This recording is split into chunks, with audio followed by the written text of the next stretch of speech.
եւ հնարավորինս հարգալից մթնոլորտում։ Այսքանը շնորհակալություն։ Շնորհակալություն, պարոն Գաբրելյան, ես ձեր մի մտքի հետ համաձայն չեմ այդքան էլ։ Նստեք, որ ասում եք ուժեղ Հայաստանը, որ գար ներողություն խնդրեր կամ պարոն Ղազարյանը միանշանակ դիվիդենդներ կշահեր, մի մասի մոտ կշահեր, բայց խնդիրն այն է, որ ընդդիմադիր դաշտը, այդ թվում խորհրդան չանցած ուժերը, հիմա մարգինալ ուժերը,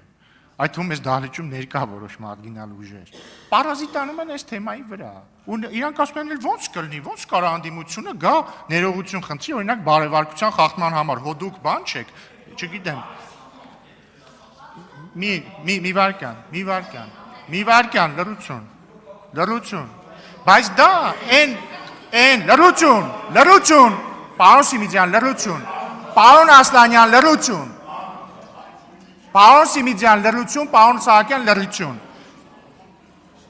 պարոն Ֆարմանյան, լռություն, բայց դա են ռադիկալացման շղթան է, որի մասին ես խոսում էի, որտեղ քաղաքական ուժերը իրանք ռադիկալացնում են իրանց ընտրողներին, իրանց ընտրողները մտածում են դե էսա, ուրեմն պետք է իրան ներողություն արտահայտությանս համար հայհոյեն, հետո գալիս են դալիճ հասկանում են, որ սենց ապել չի կարելի, բայց արդեն վերջ, էլ ոնց կարող ես գաս ներողություն խնդրես, որ ձեզից մեկը ասել է սրիկա, մի սրիկա ասել է սրիկա, ու դες ռադիկալացման շղթան գնում է,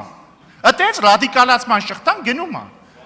ու ես ուզում եմ մի բան նշել, հարգելի գործընկերներ, մենք էլ ունենք ընտրողներ, որոնք օրինակ, իհարկե մենք երբեք թույլ չենք տվել ձեզնից ոչ մեկի վիրավորել, բայց որոնք ասում են օրինակ ոնց եք Վարդևանյանին ընտրել ազգային ժողովի փոխնախագահ, բայց մենք գիտակցում ենք, որ ռադիկալացման շղթան պետքա կոտրել, բայց դուք դա չեք գիտակցում, ու վստահաբար այն մեկ այն սուբյեկտը, որ ընդեղ նստած է, որ փախցրել տարել եք այն կողմ, բան ռազմավարական խորություն եք հաղորդել, ինքը վստահաբար չի գիտակցում, բայց ինքը կգիտակցի, ես ձեզ դա խոստանում եմ, Տարոն Չախոյան։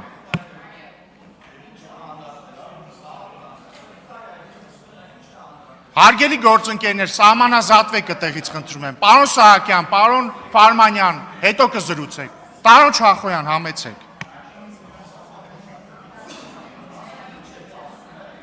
Լռություն դահլիճում, պարոն Հովհաննիսյան, լռություն,